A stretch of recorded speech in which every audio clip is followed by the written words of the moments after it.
It is said by the scholars, and undoubtedly quite true, that the term that we use for unusual and perhaps in many cases unbelievable activities of certain people that has been named magic received its name from the Greek island of Magnes, which in turn had contained, and perhaps still contains, I don't know, I haven't been there, a very large supply of magnetic stones, or as they are also called, lodestones. And so that would be a much too mundane an explanation for the origin of the term, so there is really more to it. And here, so that is the geography, but now what is the symbolism? The symbolism, I believe, is that what a magnetic or a magnetized piece of metal or a magnetized stone does, it draws onto itself various particles of iron. So what does it do? It enlarges as the result of that.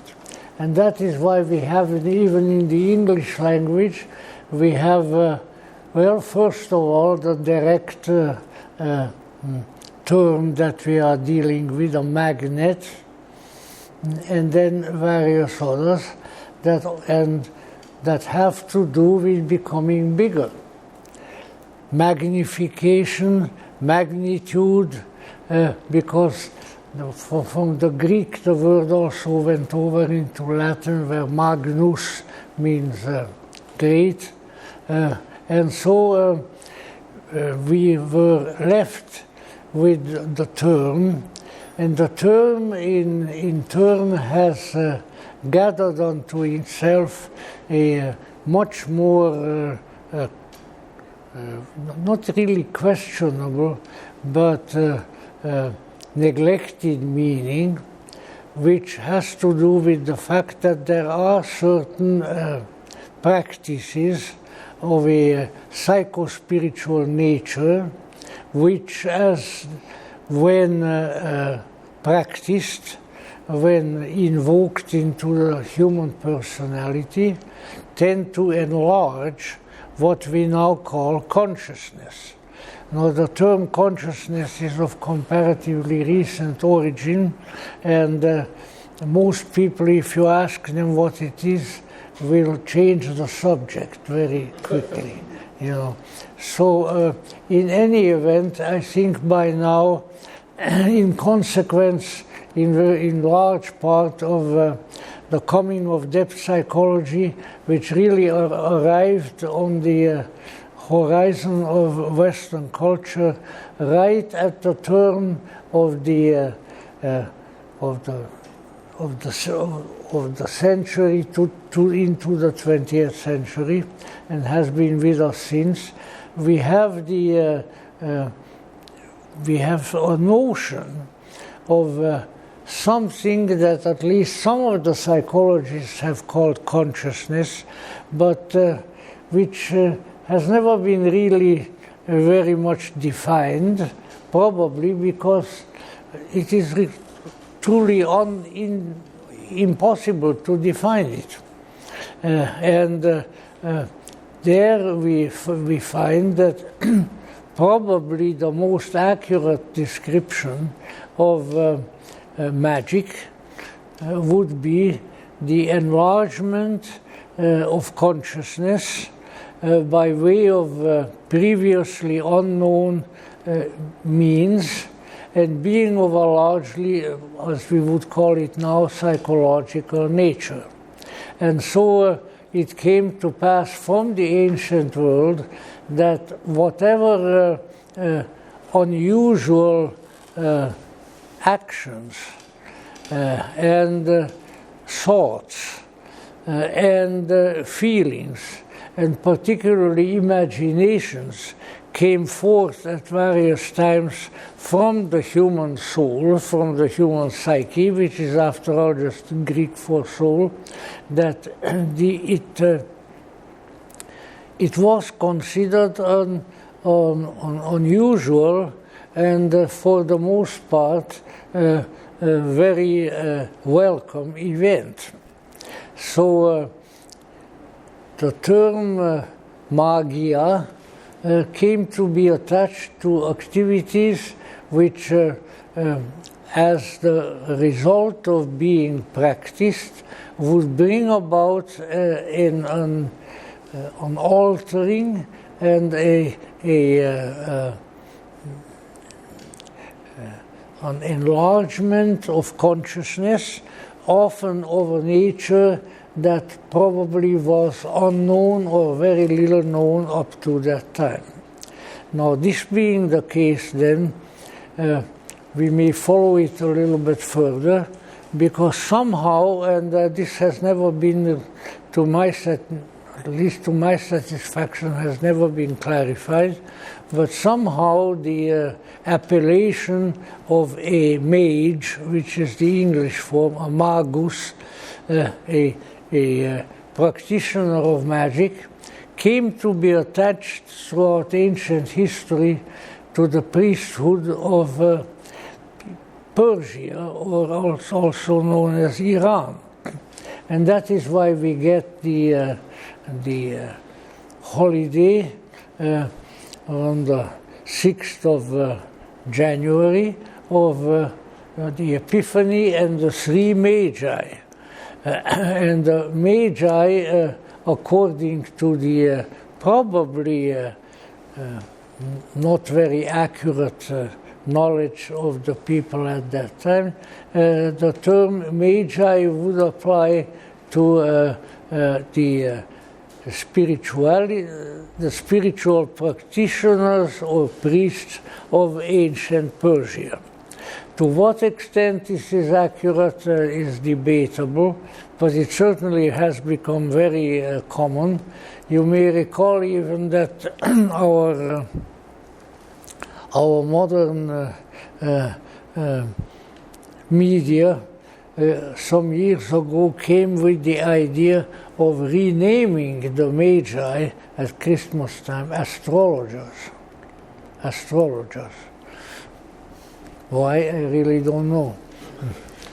In any event, so it is certainly not directly connected with astrology, although all of ancient philosophical and spiritual teachings did contain an astrological component, because the ancients saw human life within the context of a larger framework, which they named with the Greek name cosmos, meaning system, and therefore one might say that certainly the celestial bodies and their possible relationship to human life and all that sort of thing was always part of the picture.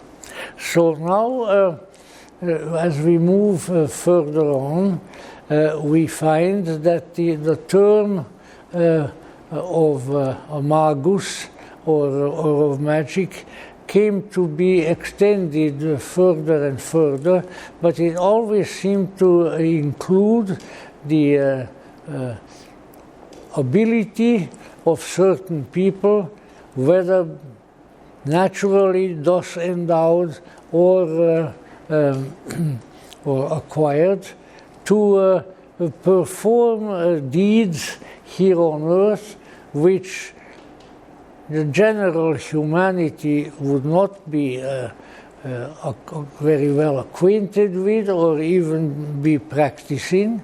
And for this reason, these people came to be set aside as magi, or namely the practitioners of magic. If we extend the term even further, then we might say that magic has always been associated with activities that are uncommon, that are frequently not found, and highly valued. So that should be probably a fairly good initial definition. Now, that being the case, since I believe I rather rashly called this evening's talk by the talk of Gnostic magic, in what way would Gnostic, did I? Did it appear on the? Yeah, all right, then I'm castigating myself with some reason. In any event, all right, then in what way, right off the bat, as we say in Transylvania, how would Gnostic magic differ from other kind of magic? Well, obviously, it would differ in the sense that the assumption existed in the ancient world and still existed among some strange people, such as ourselves, and people who in some way had, if we can use that term, gotten wind of the esoteric tradition, and it came to be associated with just that, with a whole world of knowledge based on a certain human capacity of knowingness, a special kind of knowingness, which in Greek in turn is called gnosis, and which in its linguistic meaning indicates a somewhat different and deeper and more complex and more mysterious kind of knowing than we generally encounter. I think Elaine Pagels, in her noted and really very influential little book, The Gnostic Gospels, quite early in the book, and Elaine is a good linguist. I know her slightly. She's a very nice lady, and she had a very tragic life, lost both her young son and lost her husband in a mountain climbing expedition in Colorado, and thereby influenced me to stay as far away from the Colorado mountains as possible. No, I don't want to follow Dr. Helmut Pagels, who was a physicist who died there. But let us say she knows what she's talking about, and she does it well. And what she pointed out, for instance, that you can say in a somewhat superficial and more light-hearted fashion, I know something. I know California, or something of that sort. But now, when it comes to implying a somewhat deeper, or more profound knowingness, perhaps one that is more rare in this world, then you would use the Greek word gnosis, and you could still use that word at the present time. So that being the case now, to very briefly recapitulate perhaps some concepts that we have used here recently before, the Gnostic orientation, in whatever spiritual tradition it may occur, the Gnostic orientation has always been striving for a very profound, a very complete, a very kind of final kind of knowing. So we are not dealing here with, let's say, I know the English language, which I really don't, but I probably know it as well as most others, although foreign-born and so forth. It means a particularly deep and focused kind of knowing. Now, what this can translate for our purposes is to say that in any historical period and with whatever culture and spirituality we may have been dealing with, there were always some people who were striving for and occasionally obtained some deeper knowledge of this kind, a knowledge that is not ordinarily available and that is not of a physical nature to begin with, secondly not of an emotional nature, and thirdly not of an intellectual or purely intellectual nature either, because for those other terms were known, but that there is a subtle, profound, and yet ultimately very compelling kind of knowing that is possible for humans, and that was practiced at different periods of history and in different parts of the world, and probably to some extent still is, wherefore some of us have the perhaps mildly arrogant audacity to call ourselves Gnostics even today. In any event, now that being the case, and this question has been asked, in fact I think it was the title of a chapter in one of the better known exegetical works about Gnosticism. What do the knowers know? Mm-hmm. Well, that is probably not a very informative or exact question, but we might extend it even saying, what is it that they want to know, and what is it that they hope to know? And then we might say, what is it that they know? And that can be answered perhaps in a somewhat more extensive and informative fashion by saying that they want to know who they are. I'm just rattling off some possibilities off the top of my head of who they are or where they came from, and ultimately of where they are going, since none of them seem to stick around in this world forever. And most of us don't really very much want to either. And some of us even, which I am sure will scandalize some of you, has others in the past, some of us don't want to come back to this world at all. In fact, without going into details, I can tell you that the greatest disappointment of my life was when I was born, and it opened my eyes, and when inside my baby mind I said, oh no, not this place again. And I would just as soon not undergo that experience again, although obviously if we have to, we have to. Nevertheless, let's say that these are profound and deep questions that extend beyond the ordinarily available data of consciousness. Because as we find in particularly in Jung's recounting of the various functions of consciousness, the consciousness that we possess is made up of sensation, of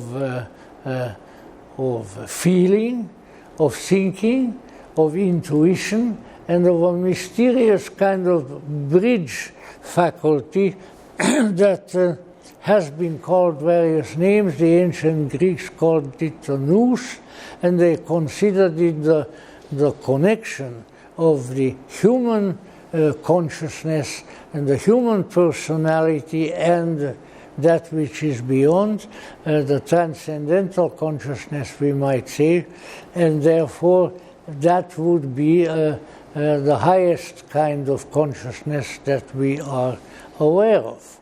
Now, the Gnostics felt that this was all well and good, and that these functions of consciousness, which they are called now, that the functions of consciousness should be practiced, should be functional, that in their exercise as fully as possible would eventually really make up the full human being.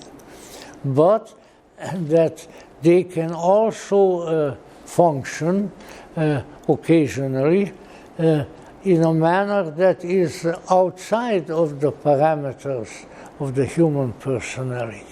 In other words, a transpersonal or non-personal or impersonal kind of knowing, which is directed toward the objects of knowing that ordinarily are not available to us and therefore not referred to very often. So that would indicate that whether wherever we may place the Gnostic, because that is after all just a description, like a wise man or an old man or a young man, a Gnostic. So the Gnostic had always been there, striving for that which transcends the other forms of knowing, the other functions of consciousness, and thereby enlarges such consciousness as the knower has. And that is probably why the magnitude and ultimately magic, coming perhaps from the old island of Magnus, has been introduced into the issue. Because somehow the smarter people in the ancient world, particularly among the Greeks, who were plenty smart, and as Harold Bloom has pointed out, we in our culture are all grandchildren and children of the Greeks.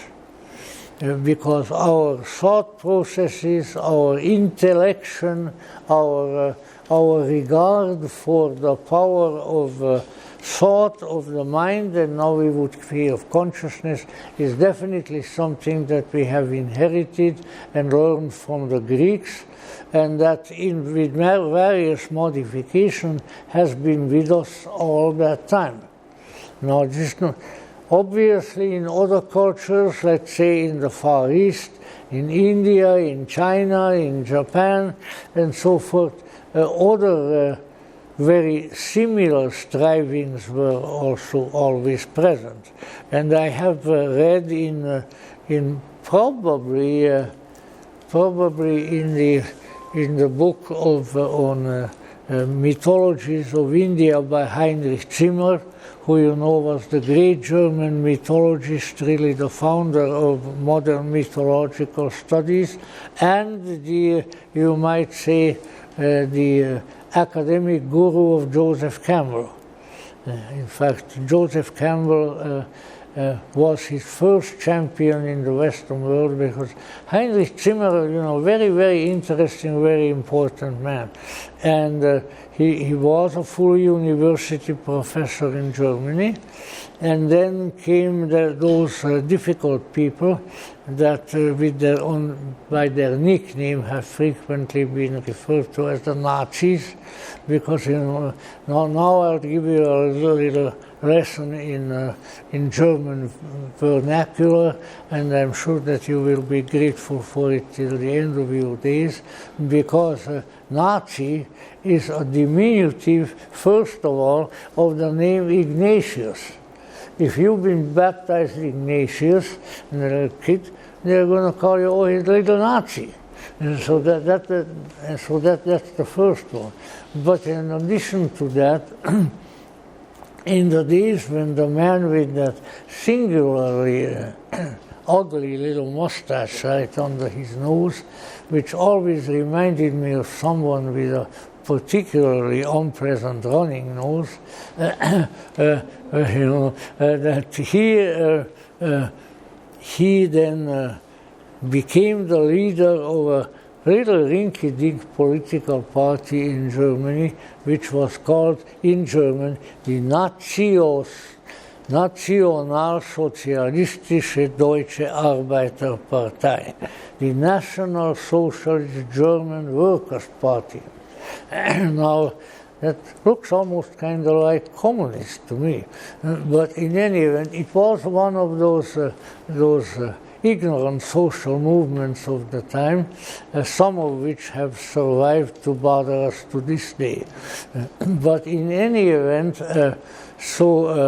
Nationalsozialistisch, National Socialist, when you take the first three letters of that, ends up being Nazi.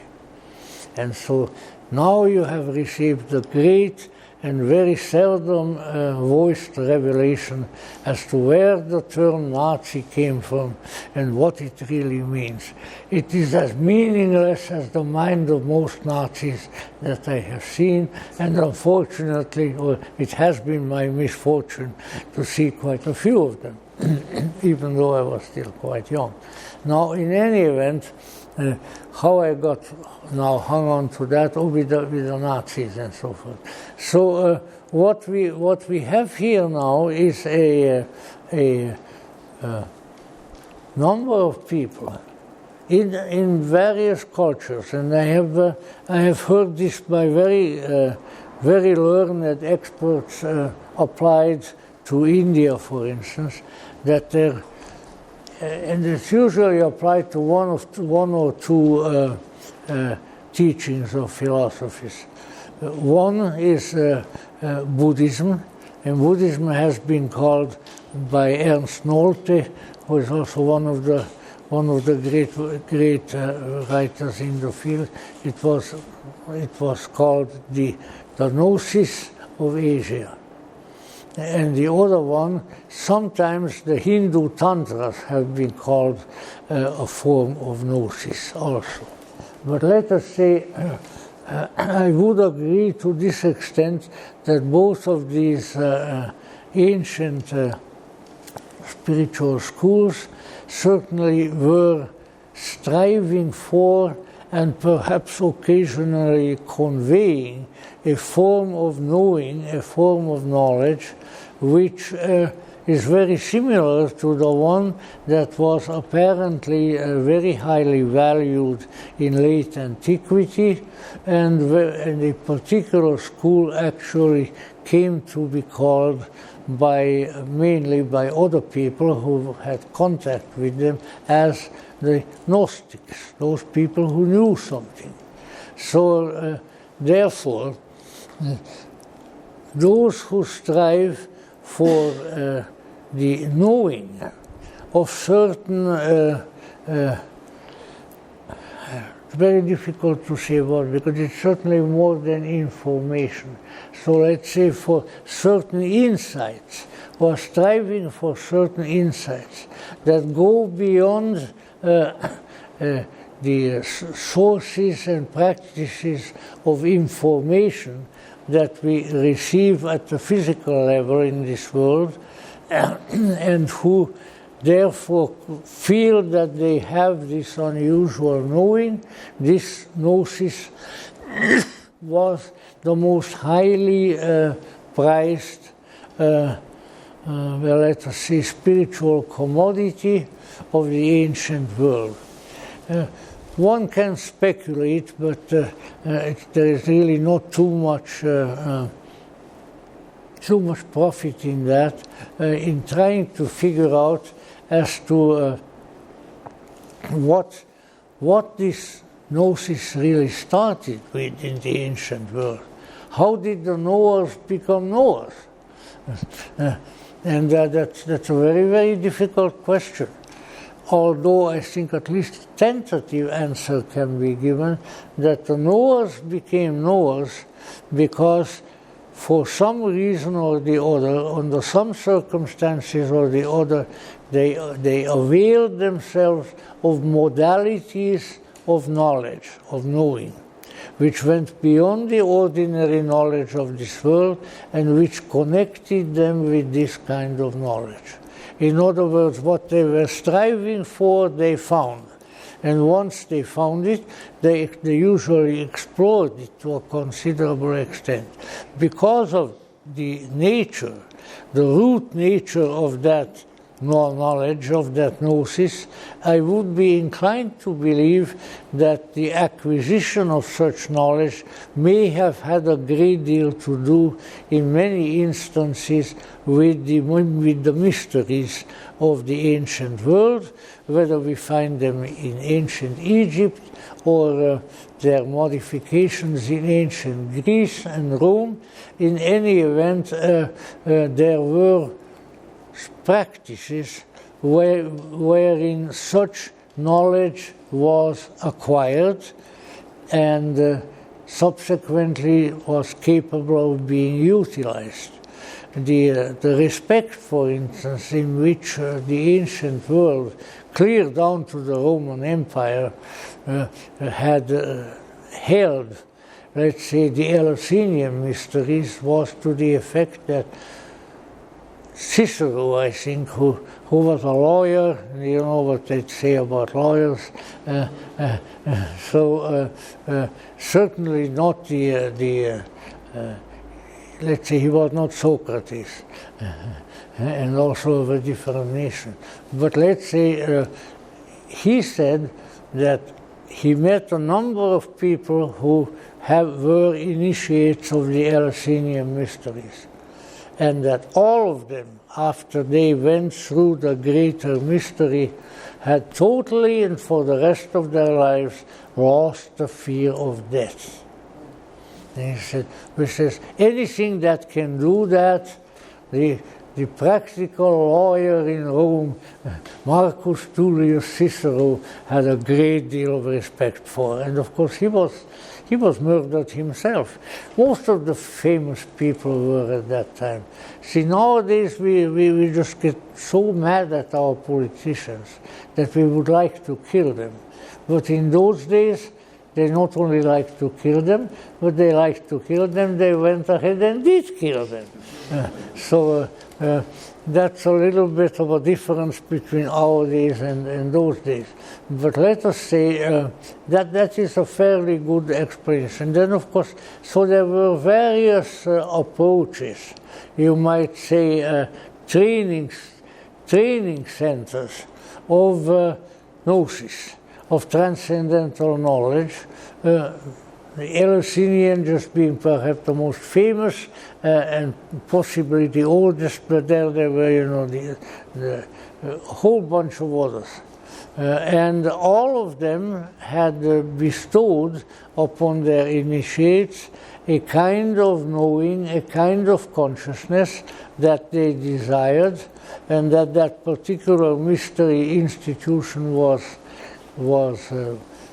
capable of conveying, and they were people of much deeper and more helpful insight than your average humanity. Now, this is, of course, of some importance. Now, that being the case, let us say, it goes to reason that these, depending on their inclinations, on their desires, on further knowledge and on further skills, a good many of these people have acquired, let us say, insight into what most people would consider to be very recondite, very mysterious, and seldom achieved kind of knowledge, and that knowledge was indeed gnosis. And this involved, just to very, very quickly recount some of it, this involved a unitive knowledge, as it came to be called in some Christian mysticism, a unitive knowledge of certain individuals with the utmost point of transcendence in existence. That people acquired an insightful contact with transcendence, with what monotheistic religions would call God, or the Godhead, or in any event an utterly powerful, an utterly wise, and utterly good transcendental consciousness, which was regarded by the ancient world as the source and origin of this entire reality within which we live, and more importantly, of ourselves. So this is, if you have the kind of experience that bestows that kind of knowledge, on you, or even if you just feel that way, I would say that's a very, very powerful and very important gift. Now, that being the case, we might now see that the acquisition of such knowing, the acquisition of such realities beyond this largely physical reality, then in itself must have and was regarded as a very mysterious, very powerful, very unusual, and maybe even a little bit uncanny kind of knowledge. I don't like to tell too many of my experiences, but I know that from a certain time in my childhood I developed a feeling, an orientation that there was only one thing that I really wanted. And what was that? To know God. Now that's a Gnostic desire. And for about a 7-year-old or so, it's a pretty unusual desire. And a lot of adults later on in life called me a fool for it. But that's all right. A fool is a very nice card of the tarot. So, I don't mind being associated with it. But let us say, this is important. So here are the people who, on the one hand, the people like the monotheistic Jews, the monotheistic Zoroastrians, who then now ended up eventually in India because they chased them out of Persia. Persia, in religious terms, Persia or Iran has always been a kind of a different spot.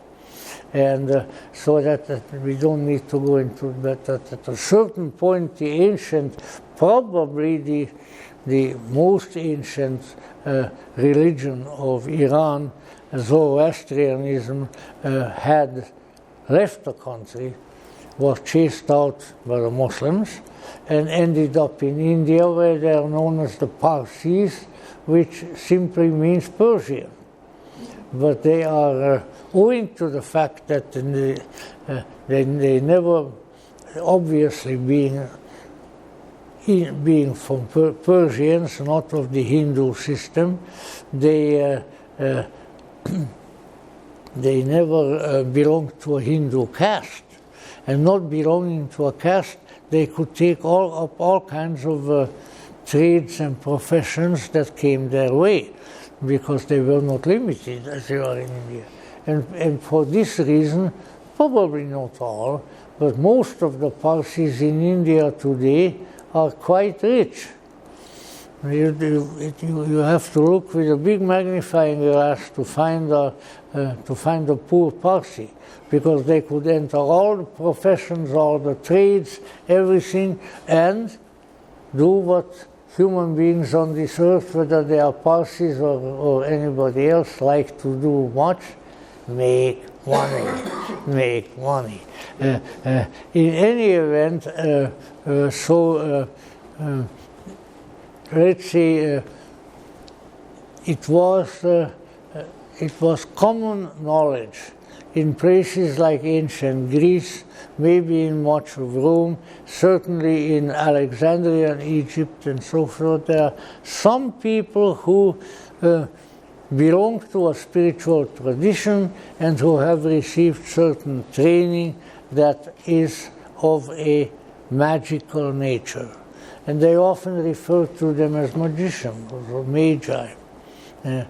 In fact, it apparently, as we only found out a few decades ago, it was not at all uncommon in the formative period of the Christian religion to refer to Jesus as a magician.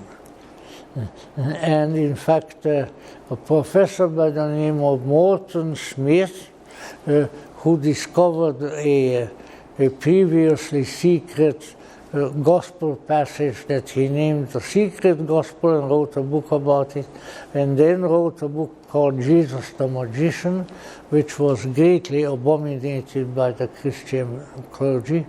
And I thought, well, if that is indeed true, I would say that's another one of his talents. So what are these reverends all so concerned about, for God's sake?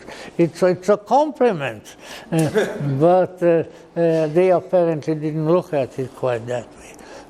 And among these was the raising, for instance, that was the big touchstone of the first book, that the first magical act of Jesus was that of the raising of Lazarus, that was a form of magic. And then there are others. And then there is Jesus the Magician, recounts numerous activities and features of Jesus which he had in common with the wandering magicians and magi of the ancient world wherein he lived. Now, this being the case, now we'll jump into subsequent periods. It would seem that this kind of gnosis, which turns people into magi, didn't die out. It was always there. But owing to the fact that it ran afoul of certain establishments, primarily religious but also secular, in the late Roman Empire, the people who had this kind of gnosis and who used it in their own lives and possibly were teaching it to others were pretty discreet about it. And therefore, the gnosis, the knowing of the transcendental and higher things, that kind of knowing or that kind of knowledge became the central feature of the esoteric tradition. To it were often added ancillary disciplines. Neoplatonism, for instance, which was also very magical in orientation, teachings of Plotinus and Proclus and Iambricus and people of that sort, and Neoplatonism itself was also very magical in orientation, because Neoplatonism held that when a person became truly enlightened in the Platonic sense, when he had communion with his own daimonion, his own modern terms, holy guardian angel, HGA, then he was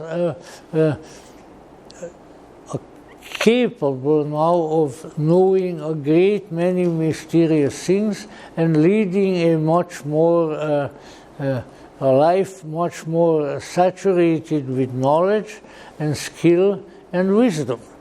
So, and then there were others.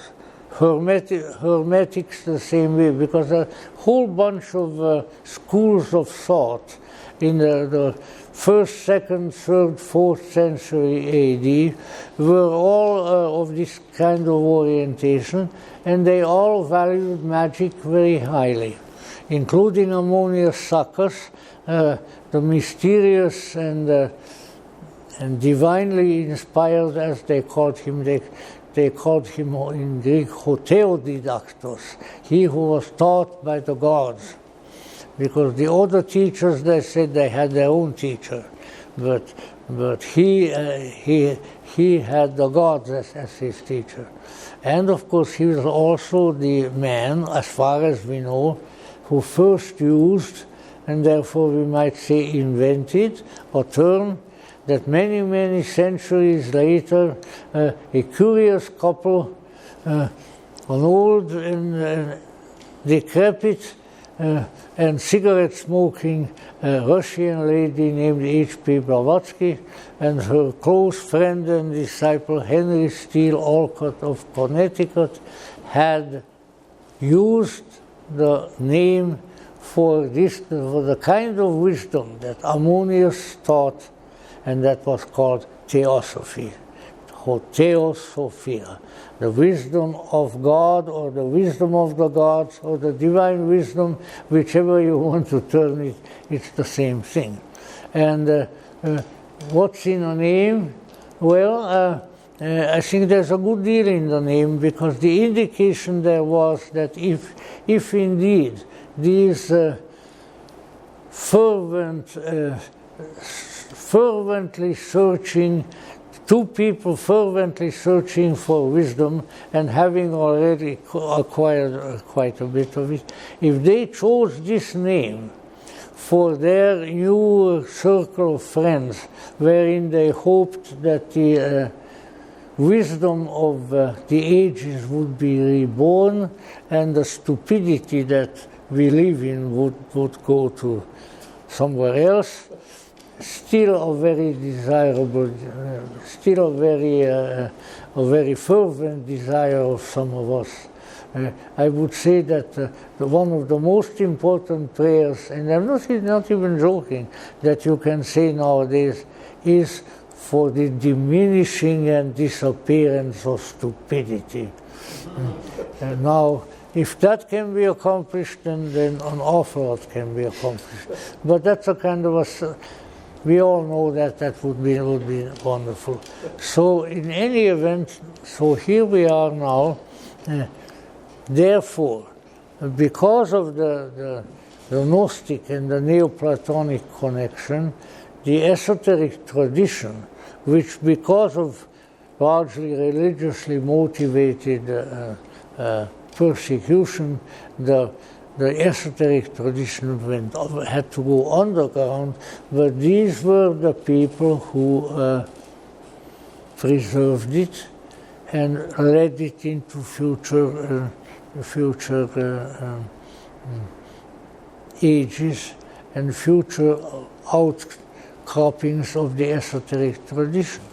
So we can see that from, in a very naturally understandable way, the term of magic, the enlargement of consciousness, magia, and whatever was associated with it, and such words as Theosophia, the wisdom of the gods, that these became the very important cornerstones of that esoteric tradition.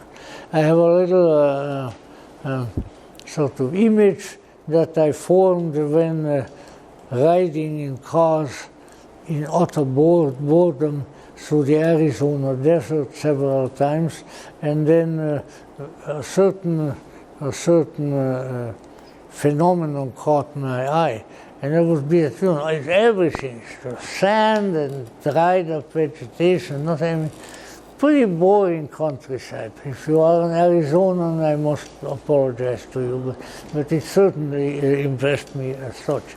But then, in the midst of all that aridity, which is a good old term for dryness, in the midst of all that aridity, all of a sudden you see one single line snaking along the desert, and on its side there are a few bushes, a few trees, a little bit of grass, some cacti, and it keeps going.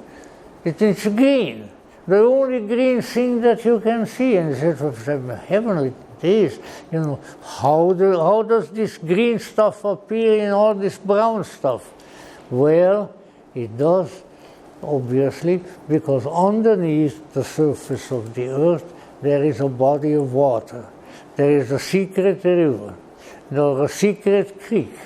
There is the nourishing water that moves out of sight, but you can see the result of it moving and those things that it nourishes.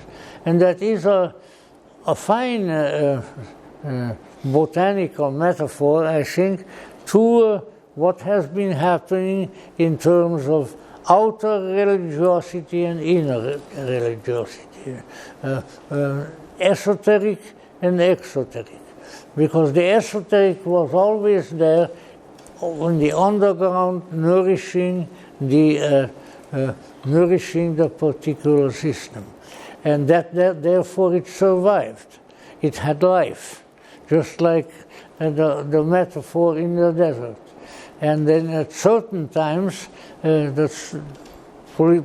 political circumstances modified themselves in such a way that it was even accepted by the establishment of government and of the church that people in their ranks and prominent people in their ranks were also prominent esotericists. One of them was Saint Albert the Great, Archbishop of Regensburg, who to this day in folklore, in the German-speaking countries mostly, is regarded as the greatest patron saint of all magicians. He was also the master teacher of an Italian Dominican monk who subsequently became Saint Thomas Aquinas. And Thomas Aquinas, admittedly, in the books of the Middle Ages, Thomas Aquinas was a magician because he learned his magic from Saint Albertus Magnus. And since they were all good Christian monks, well, obviously they couldn't have done anything wrong. So there may be other magicians who worshipped the devil, but these guys were all right, you see. So these kinds of attitudes existed, and if they are denied by churchmen today, then I would say that denial amounts to a very heavy lie.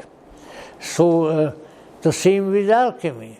I mean, alchemy was a highly regarded discipline, what now we would call a science, and at that time was mainly called philosophy.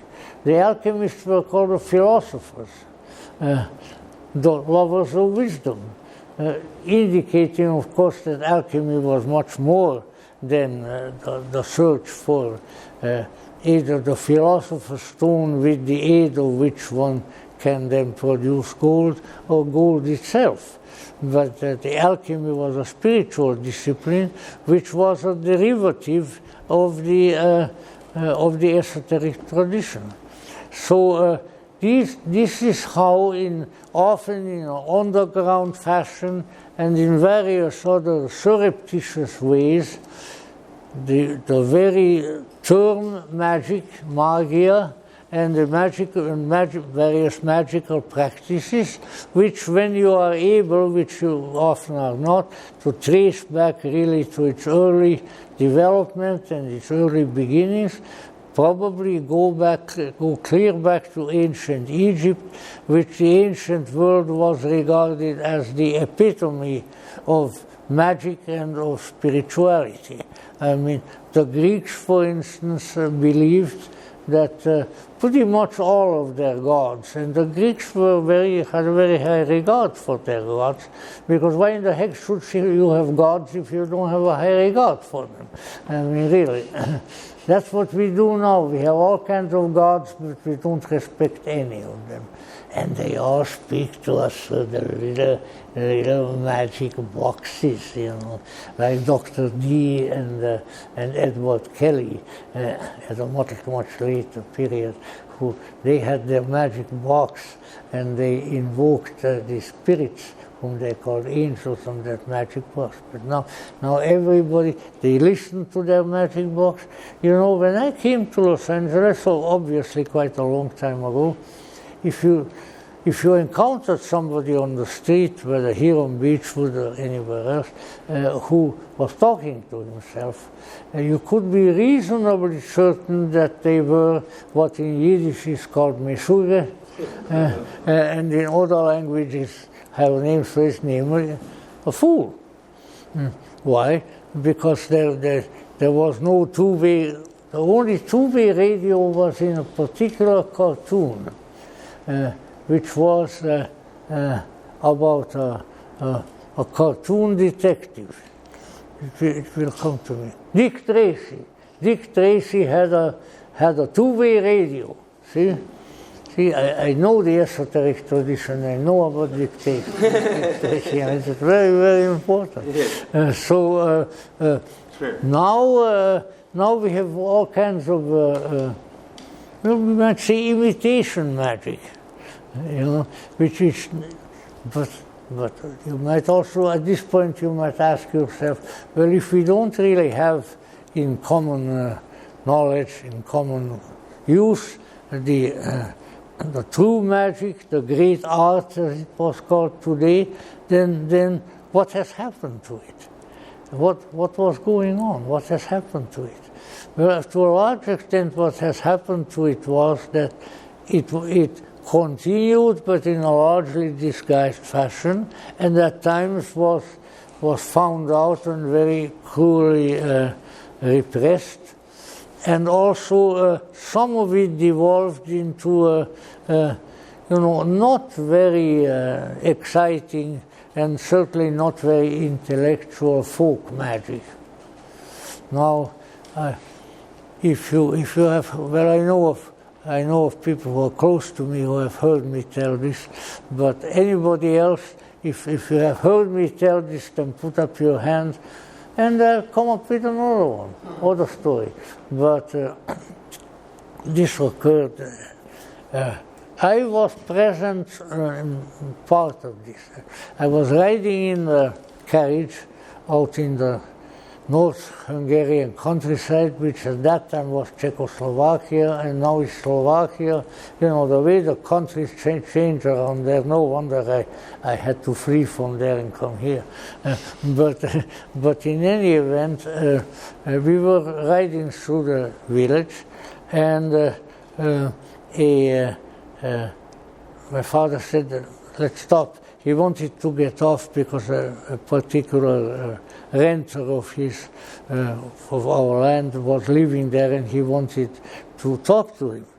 So he said, his father went in and came out very quickly. Oh, he said, there's something wrong. This guy is in very bad shape. He's he got beaten up. He won't tell me who beat him up. And we got to take him home to take care of him. So we got him in the carriage, and we went on. And so eventually, the old, he wasn't so old, middle-aged countryman revealed what had happened. He said that he has an enemy. Well, everybody has at least one. Then you haven't lived if you don't have at least one enemy. So come on, think about it real quick, so you'll qualify. In any event, this guy was an enemy of his, and so he hexed him. That's a German word, and like a witch is eine Hexe, but sorcery is Hexerei. The gentleman here knows German. So in any event, somebody, and he knew who it was. He said, that guy knows how to do that. And he says, well, my father said, well, how did he hex you? He said, well, here I was in my room, and all of a sudden I was being beaten. Like I was being beaten with big sticks. And he showed my father big bruises all over. He was really in very bad shape. My father took him home, gave him some good brandy and a pain pill, and then he was all right. But anyway, so who is this guy who is doing this to you? And he said to my father, well, it's so-and-so. But he wouldn't own up to it. Well, maybe not, but I have a talk with that guy anyway. So we went over there, and here we came to a house that stood a little bit aside from the rest of the village and so forth, and pretty flimsy old house. And from inside, the strange noises were coming, like oh, hey, oh, whoo, ah. Somebody kept shouting. And so my father said, uh-huh. So he went inside, and what was taking place there, my father was a very truthful man. My father wouldn't make up an untrue story for nothing. In any event, when my father came back and said, oh, you should have seen that. He says, the guy who lives here had his leather jacket off on the floor. And he was beating his leather jacket with a big stick. And as he was beating the stick, he was cursing the other guy whom we have just seen. So this was the act of folk magic, a malefic one, in which that man, for some antagonistic deed or thought, now was punishing that guy.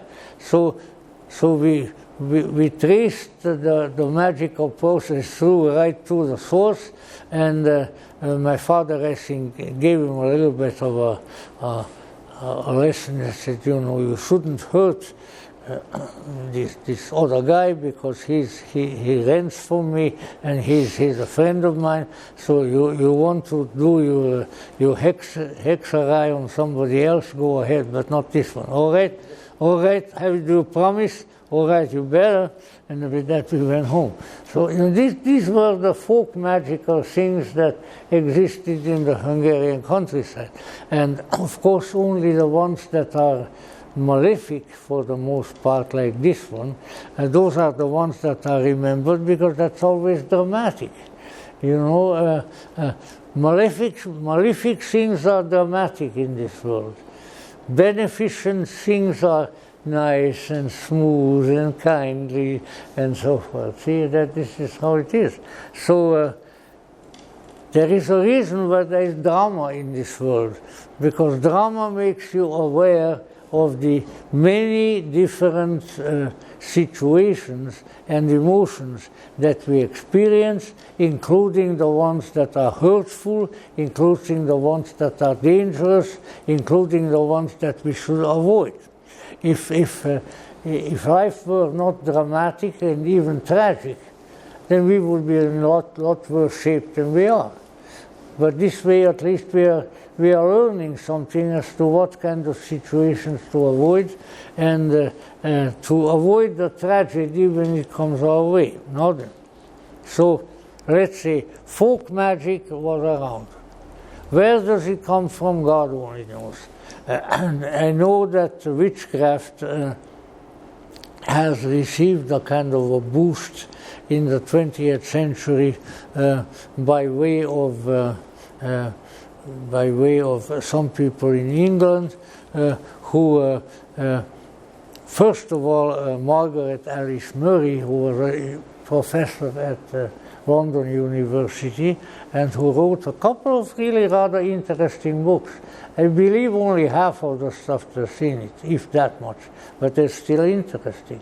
After all, I'm a great devotee of detective fiction and ghost stories and everything else, so you know, why not? In any event, Professor Murray came up with the idea in, let's see, which were her books. One was The God of the Witches and Witchcraft in Modern England. And she came up with the theory that there was actual ancient sort of Stone Age religion, which was the ancestor of later history witchcraft. And that therefore, let's see, the archaic, ancient archaic religiosity survived and has also fed into folk magic and things like that. I was rather impressed by her books, but I became rather depressed by them subsequently. I think that a lot of it is, well, university professors are not free of the desire for publicity and for fame and for selling books. And I have a strong feeling that that's how to... But they're interesting books, you know. So, in any event, so along came a retired British colonial official by the name of Gerald Brusso Gardner. And Gardner was a colonial official in Malaysia, or whatever it was called in earlier times. Now Gardner in turn said, well, if the professor can say that that's the old religion, why don't I revive the old religion? And that is how modern Wicca came into existence. Now once again, I had corresponded with Gardner. He even sent me some little gifts and so forth. I don't know why, I never met him in person. In any event, let's say that was my great witch contact. On the Isle of Man, Gerald Brusso Gardner owns a building called the Witch's Mill, appropriately. And that's where he lived for a long time. And he had his close disciples, a man and a woman there. And pretty much all of what you see nowadays in literature and elsewhere of the Wiccans, which was his name for it, all goes back to him. Once again, I think he was a very clever, very romantic man, a good writer of rituals. After all, he was a fairly early and devoted member of the OTO of Aleister Crowley earlier. So, you know, the man had picked up all kinds of knowledge. In any event, on the other hand, I would say, you know, don't believe everything that you read, even if it's by Gardner. I had a letter from him that he wrote only something like a week before his death. He was going on a cruise on the ocean, and he wrote to me and he said, when I come back, I'm going to write to you again. He's going to answer some of my questions, this and that. And they brought him back like Count Dracula in the coffin, you know. In any event, interesting man. So these are all folk magical elements. Also, we have some tenuous connection with genuine magic. But somehow there was always a difference between the trained ceremonial magician and the folk practitioner. But some of the actions that they performed, some of the results that they got were similar to each other. So what we have here now, my present opinion, it's only an opinion, my present opinion is that the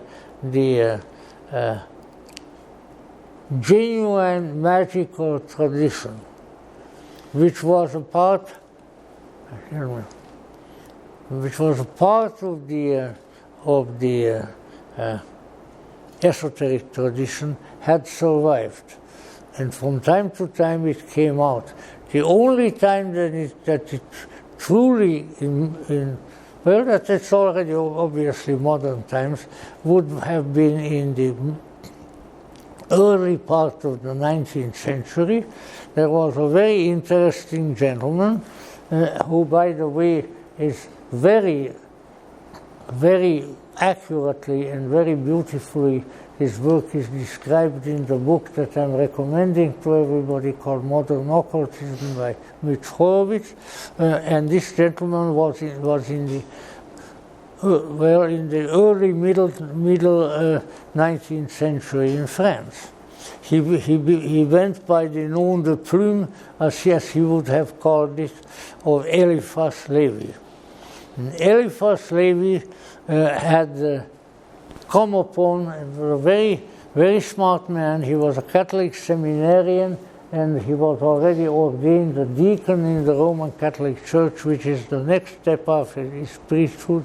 So he was undoubtedly a diligent student and a good man, but then he somehow ran afoul of the ecclesiastical authorities, and he remained a lonely scholar for the rest of his life, dying in 1875, which was the year of the foundation of the Theosophical Society in New York City, and also a significant date in other respects. And dare I say this, I have to talk to him sometime, it was the birth date of Aleister Crowley. Alistair Crowley said that since Eliphas Levi died in 1875, and he was born in Eliphas, well, obviously and without any doubt, he was a reincarnation of Eliphas Levi. I think that old Eliphas would have been a little bit disturbed. An old seminarian, you know, very proper old gentleman sitting there in his apartment in Paris, but he was single-handedly, well, nobody does anything single-handedly because we all walk on the backs of giants. We go by what other people have done and we make use of it. But in any event, it might be said that he single-handedly revived the traditional ceremonial magic in the Western world. And he did that primarily with writing books. The main one, which was the dogme rituel de la magie haute, the dogma, the beliefs and the rituals of the high magic. Very big book. And that book alone had revived the interest in and the practice of and the controversy about, how many more adjectives can we come up with here, of magic, and remained subsequently. So Eliphas Levi was a Kabbalist. That wasn't, of course, his French name. His French name was Alphonse Louis Constant, and he was non-Jewish French family, but since he became a Kabbalist and his whole work was devoted to the revival of Kabbalah and to Kabbalistic magic, he changed his name to a Hebrew.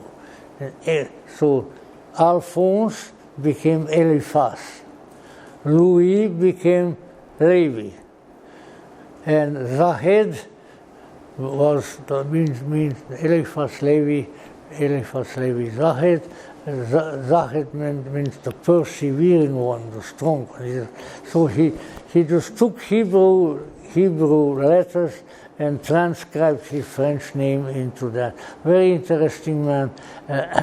I will refer to him in the future often again too. And what I can tell you, there's a very good chapter about him in this book if you don't want to read an awful lot. But there is also, and I will find it among my numerous and untidy library, there is a biography which I enjoyed very much, which was written sort of in the 1970s by a university professor at a southern university. It's a biography of Eliphas Levi. I promise you, if it's the last thing I do, I'll find it, because that is really very informative, very nicely and very sympathetically written book. In any event, so his big chef d'oeuvre was the dogme rituel de la magie haute. And of course what he meant was with the magie haute, the high magic, that he wouldn't bother with lowly folk magic and black magic and hexing things, but that it was the high ceremonial magic. And he wrote about it very, very beautifully. And as some of you may have been here a few weeks ago, when we did one of our tarot programs, he was also the first person came to associate the Kabbalah with the tarot, the Hebrew letters with the tarot. The 22 Hebrew letters, he made them correspond to the 22 major arcana of the tarot. So let's say he's very, very important in terms of tarot studies as well, which was sort of coming up at that time. But in any event, he was, without any doubt, the reviver of ceremonial magic in modern times, and his tradition still lives on.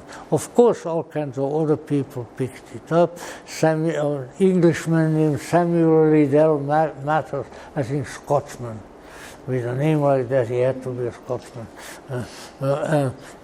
who was then the organizing chief of the Hermetic Order of the Golden Dawn, and William Butler Yeats, all kinds of other people, but they all, let's say, they all were drawing on the magical insights and the Kabbalistic, magical, and Tarot insights of Eliphas Levi.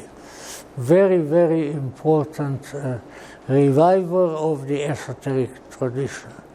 So now, of course, after Levi died in 75, so after Levi, a lot of people interested in that terrible thing called the occult, were interested in magic. And the reasons for that are many. First, I know that there are people who are, and they like to quote, misquote, and badly quote Blavatsky in that respect, because I will conclude with my view of Blavatsky and magic. In any event, so there was a great revival of these matters. The revival came over to America primarily through Freemasonry, although in other ways too. And the great Masonic author General Albert Pike, who is the founder really of Scottish Rite Masonry and a very, very knowledgeable person. Albert Pike quotes Eliphas Levi up and down. In those days, even in Blavatsky's days, plagiarism was not a crime. If you found a nice passage in Blavatsky or in anybody else, and it suited your purpose in your own writing, you just wrote it into your own book. And if anybody says, well, somebody wrote that already, well, of course, somebody wrote something always already. So in any event, the concern about plagiarism didn't really come until the very end of the 19th century and the early part of the 20th century.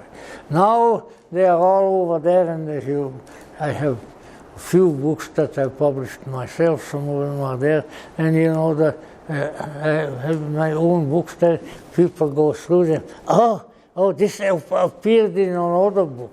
I said, yeah, look in the footnotes and you will find the reference, because we don't plagiarize in our time.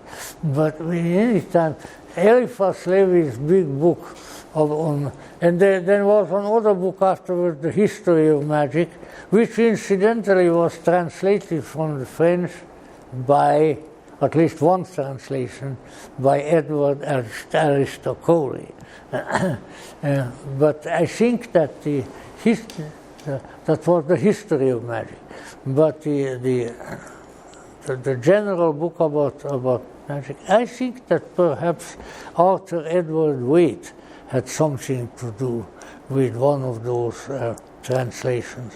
But in any event, now came the revival of interest in magic, and for quite a long time, I would say that at least 70–80% of literature, articles, books, booklets, magazine pieces, essays that was written about magic, was written about occult themes, was written about magic.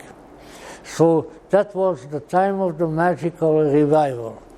Now we have one more meeting at which time I will try, among other things, to indicate to you where the disagreement existed between some of the magicians and H.P. Blavatsky, because my theosophical brethren and sisters, how would that be? but the brethren and the sisters.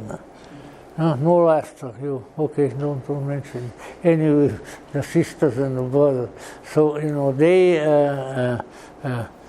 they're all scared, not all, but they're mostly quite apprehensive of magic, and they quote H.P. Blavatsky in that regard.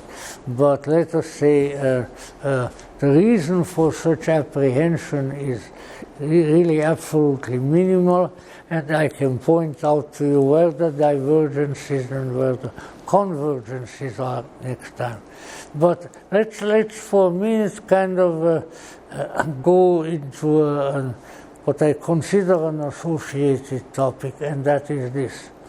It's very often forgotten about, and also forgotten about in much of the so-called New Age, and that is this, that what we are dealing with in the esoteric tradition is not a science, it is not an academic subject, it is not this, that, and the other thing, but it is something romantic. It is something exciting. It is something that makes you boil up inside. If you are looking for a cold science, that is, here is the astral plane, and there is the mental plane, and here is this, and here is that, and there are the masters. You know what? Body, take it from the old man, or the old man of the mountain, because they live right under the mountain, just like the old sheik had in the days of the Crusades. In any event, I can tell you that every occultist, every practitioner and student of the esoteric tradition who amounts to anything, who is worth reading or worth listening to, is a dyed-in-the-wool romantic. Without feeling, there is no occultism. This is not a cold subject. It is not something that you can have an occult computer and then bang, bang, bang. And St. Edward Kelly tried that in Prague way back. But rather that all of these people, including Blavatsky, including Eliphas Levi, including Albert Pike, or anybody else we might mention who really accomplished something in this field, they were all fired up inside. Something was happening to them. They were tuned in to a symphony from beyond this world, and it wouldn't let them go. It wouldn't let them go. Some of us can testify to a little bit of that, how that goes. But that is the important thing. If you want to get somewhere in this field, first of all, you have to feel for it. Don't think too much. We think too much.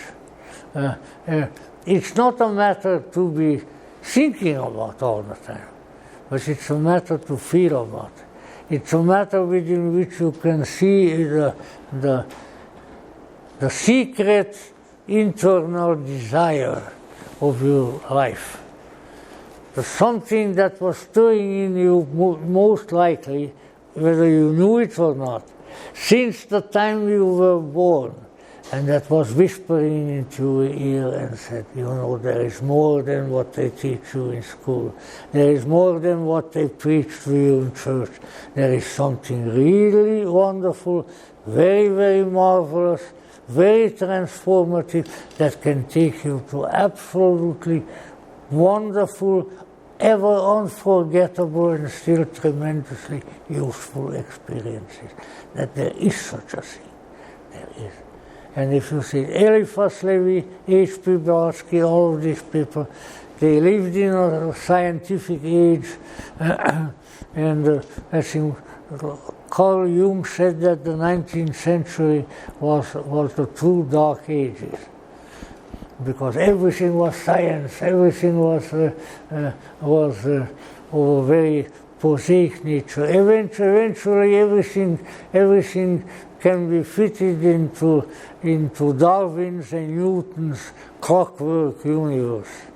But you know what? That was a long time ago, and it hasn't fit into it yet. There is still there is still a great mystery. And it's the same mystery that these people addressed to before. It is magical. It is magical. Because even if you go to the Magic Castle here in the Magician's Club, kind of expensive but very beautiful, even there you will see that when the stage magicians change things, they do change. One minute it's a human, the next minute it's a rabbit.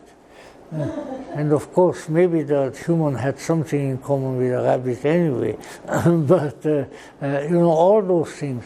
So the art of sudden and mysterious and ultimately real change. Wouldn't that be true of religion? Aren't the great saints, people like Saint Teresa of Avila and Saint Catherine of Siena and Saint Francis of Assisi, haven't they undergone, haven't they testified to it that they underwent tremendous magical changes within, and with that they became saints? Well, why? Because it doesn't make too much difference within what context the experience occurs. But magical transformation, individuation, change for the ineffable greatness, the experimental, as the Middle Ages, one of the Middle Age mystics said, the experimental knowledge of God is possible by virtue of something mysterious in the human being. It can slumber for centuries, it can slumber for incarnations, it can slumber a shorter time. But when it comes forth, it is magical. It makes magic and makes you into a magician. This is the magic of the Gnostics. This is Gnostic magic. And I can testify to it that when you find it and when you work with it, whether it's for a shorter time or a longer time, it will be one of the most exciting, the most transformative, the most insight-producing, the most lovely experiences of your life, and there will be more of it. That is the experiential nature of Gnostic magic. And it's there, it is possible today as much as it was possible in the year 2000, and not only possible, but if we strive for it in our own lives, it will come to us and we will come to it. May indeed we meditate and pray and strive for that, and then indeed it will come, because we are all potential magi, potential magicians, moving toward the cradle of our interior of Bethlehem and coming to worship the ineffable greatness which quietly hides away in its manger, but which will do what on our own we never could have done. May indeed these things come to us, may we breathe into our consciousness, may we experience it, and we will take a further look at it next week, and thank you so much.